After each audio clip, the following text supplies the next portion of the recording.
ಈ ಬಗ್ಗೆ ಮಾತನಾಡೋದಕ್ಕೆ ಕನ್ನಡ ಪರ ಸಂಘಟನೆಯ ಮುಖಂಡರು ನೀಲೇಶ್ ಗೌಡ ಅವರು ಕೂಡ ದೂರವಾಣಿ ಸಂಪರ್ಕಕ್ಕೆ ಸಿಕ್ಕಿದ್ದಾರೆ. ಸರ್ ನಮಸ್ತೆ.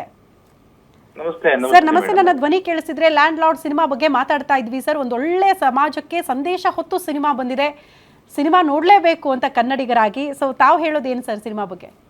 ಹೌದು ಖಂಡಿತವಾಗ್ಲೂ ಕನ್ನಡ ಸಿನಿಮಾಗಳಿಗೆ ನಾವು ಪ್ರೋತ್ಸಾಹಿಸಬೇಕು, ಪ್ರೋತ್ಸಾಹ ಕೊಡ್ಲೇಬೇಕು. ಹಾಗೆ ಈ ಲ್ಯಾಂಡ್ ಸಿನಿಮಾ ಇದೆಯಲ್ಲ, ಈ ಸಿನಿಮಾ ಭಾರಿ ಅದ್ಭುತವಾಗಿ ಬಂದಿದೆಯಂತೆ. ನಾನು ನಿನ್ನ ನೋಡಿಲ್ಲ ಸಿನಿಮಾನ. ಹಾಗೆ ನಮ್ಮ ಸಂಘಟನೆ ಒಂದಷ್ಟು ಸ್ನೇಹಿತರು ಆ ಸಿನಿಮಾಕ್ಕೆ ಹೋಗಿದ್ರು ಮೊನ್ನೆ ಶುಕ್ರವಾರ. ಅವ್ರು ನಾವ್ ಹಿಂಗ್ ಚರ್ಚೆ ಮಾಡ್ಬೇಕಾದ್ರೆ ಹೇಳಿದ್ರು ಭಾರಿ ಅದ್ಭುತವಾಗಿ ತೆಗೆದಿದ್ದಾರೆ ಸಿನಿಮಾನ.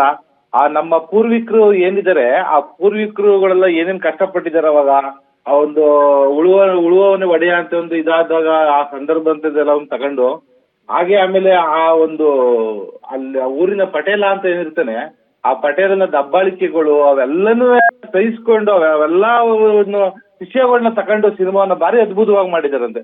ನಾವೊಂದು ದುನಿಯಾ ವಿಜಯ್ ಅವ್ರಿಗೆ ಒಂದು ಧನ್ಯವಾದಗಳನ್ನ ಹೇಳಿ ಇಷ್ಟಪಡ್ತೀನಿ. ಯಾಕೆಂದ್ರೆ ಕನ್ನಡದಲ್ಲಿ ಈ ತರ ಸಿನಿಮಾಗಳು ಬರುವ ಕಡಿಮೆ ಆಗಿದೆ ಈ ನಡುವೆ. ಅವಾಗೆಲ್ಲ ರಾಜ್ಕುಮಾರ್ ಕಾಲದಲ್ಲಿ, ವಿಷ್ಣುವರ್ಧನ್ ಕಾಲದಲ್ಲಿ ಅವೆಲ್ಲನೂ ನಮ್ಮ ಪೂರ್ವಿಕರು ಏನೇನ್ ಕಷ್ಟಪಟ್ಟಿದ್ರು, ಏನೇನ್ ಕಷ್ಟವನ್ನ ಅನುಭವಿಸಿದ್ರು, ಅದೇ ದುರಾಡಳಿತ ಈಗ ಇದ್ದಿದ್ರೆ ನಮ್ ಪೀಳಿಗೆಗೆ ಇದ್ರೆ ಏನ್ ಆಗ್ತಿತ್ತು ಅನ್ನೋದನ್ನ ಒಂದು ಸ್ಪಷ್ಟವಾಗಿ ತೋರಿಸಿದ್ರಂತೆ. ಇವೆಲ್ಲ ನಮ್ಮ ರಾಜ್ಕುಮಾರ್, ವಿಷ್ಣುವರ್ಧನ್, ಅಂಬರೀಶ್ ಅವ್ರ ಕಾಲದಲ್ಲಿ ನೋಡ್ತಿದ್ದಂತ ಸಿನಿಮಾಗಳು. ಹಾಗಾಗಿ ಭಾರಿ ಅದ್ಭುತವಾಗಿ ಮಾಡಿದಾರಂತೆ. ನಾನು ಇವತ್ತೇ ನೋಡ್ತೀನಿ, ಸಂಜೆ ಇವತ್ತು ಸಿನಿಮಾ ನೋಡ್ತೀನಿ ಇವತ್ತು ನಾನು. ಎಸ್ ಸರ್, ಆ ಕೆಲಸ ಆಗ್ಲಿ, ಸಿನಿಮಾ ನೋಡಿ. ಜೊತೆಗೆ ನೀವು ಒಂದು ಕರೆ ಕೊಟ್ಬಿಡಿ ಸರ್ ಸಮಾಜಕ್ಕೆ, ಸಿನಿಮಾ ನೋಡಿ ಅಂತ ನೀವೆಲ್ಲ ಹೇಳಿದಾಗ ಒಂದ್ ಸ್ವಲ್ಪ ತೂಕ ಇರುತ್ತೆ ಅಂತ ಆ ಸಂದೇಶ. ಖಂಡಿತವಾಗ್ಲು ಇಡೀ ರಾಜ್ಯದಲ್ಲಿ ಇರುವಂತ ನಮ್ಮ ಕಸ್ತೂರಿ ಕರ್ನಾಟಕ ಜನಪರ ವೇದಿಕೆ ಕಾರ್ಯಕರ್ತರಿಗೆ, ಎಲ್ಲಾ ಕಾರ್ಯಕರ್ತರಿಗೂ ನಿಮ್ಮ ಮಾಧ್ಯಮ ಮುಖಾಂತರನೇ ಕರೆ ಕೊಡ್ತೀನಿ. ದಯವಿಟ್ಟು ಕನ್ನಡ ಸಿನಿಮಾವನ್ನ ಪ್ರೋತ್ಸಾಹಿಸಿ. ಅದರಲ್ಲೂ ಈ ಸಿನಿಮಾ ಭಾರಿ ಅದ್ಭುತವಾಗಿ ಇದೆಯಂತೆ ಸಿನಿಮಾ.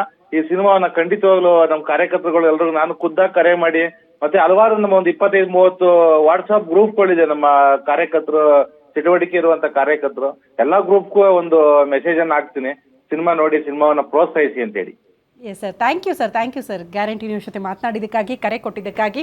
ರಾಜ್ಬಿ ಶೆಟ್ಟಿ ಸರ್, ಅನ್ಸುತ್ತೆ ಈಗ ಸರ್ರೇ ಮಾತಾಡ್ತಾ ಇದ್ರು, ಅಣ್ಣ ಅವರು, ವಿಷ್ಣುವರ್ಧನ್, ಅಂಬರೀಶ್ ಅವ್ರ ಕಾಲದಲ್ಲಿ ಒಂದು ಪಾತ್ರಕ್ಕೆ ತೂಕ ಇರ್ತಾ ಇತ್ತು, ಅದರಲ್ಲಿ ಒಂದು ಸಂದೇಶ ಇರ್ತಾ ಇತ್ತು ಸಿನಿಮಾಗಳಲ್ಲಿ ಅಂತ. ಬಟ್ ಈ ರೀತಿ ಸಿನಿಮಾಗಳು ಬರ್ತಾ ಇಲ್ಲ ಇತ್ತೀಚೆಗೆ ಅನ್ನುವಂಥ ಬೇಸರ ಇತ್ತು. ಬಟ್ ಬರ್ತಾ ಇದೆ, ನೋಡ್ತಾ ಇಲ್ಲ ಕೆಲವರು ಅಂತ. ಸೊ ಇಂಥ ಪಾತ್ರಗಳಲ್ಲಿ ತಾವು ನಟಿಸಿದ್ದಕ್ಕೆ ಅಂಥ ಸಂದೇಶಗಳು ಸಮಾಜಕ್ಕೆ ಸಿಗ್ತಾ ಇರೋದ್ರಿಂದ ಖುಷಿ ಆಗ್ತಾ ಇದೆಯಾ ನಿಮ್ಗೆ? ಬಹಳ ಖುಷಿ ಆಗುತ್ತೆ. ಅಂದ್ರೆ ಸಿನಿಮಾದಲ್ಲಿ ಅಂದ್ರೆ ಎರಡು ರೀತಿಯ ವಿಷಯಗಳಿರುತ್ತೆ. ಒಂದೇನಂದ್ರೆ ಮನೋರಂಜನೆ, ಜೊತೆಗೆ ಇನ್ನೊಂದು ಸಂದೇಶ.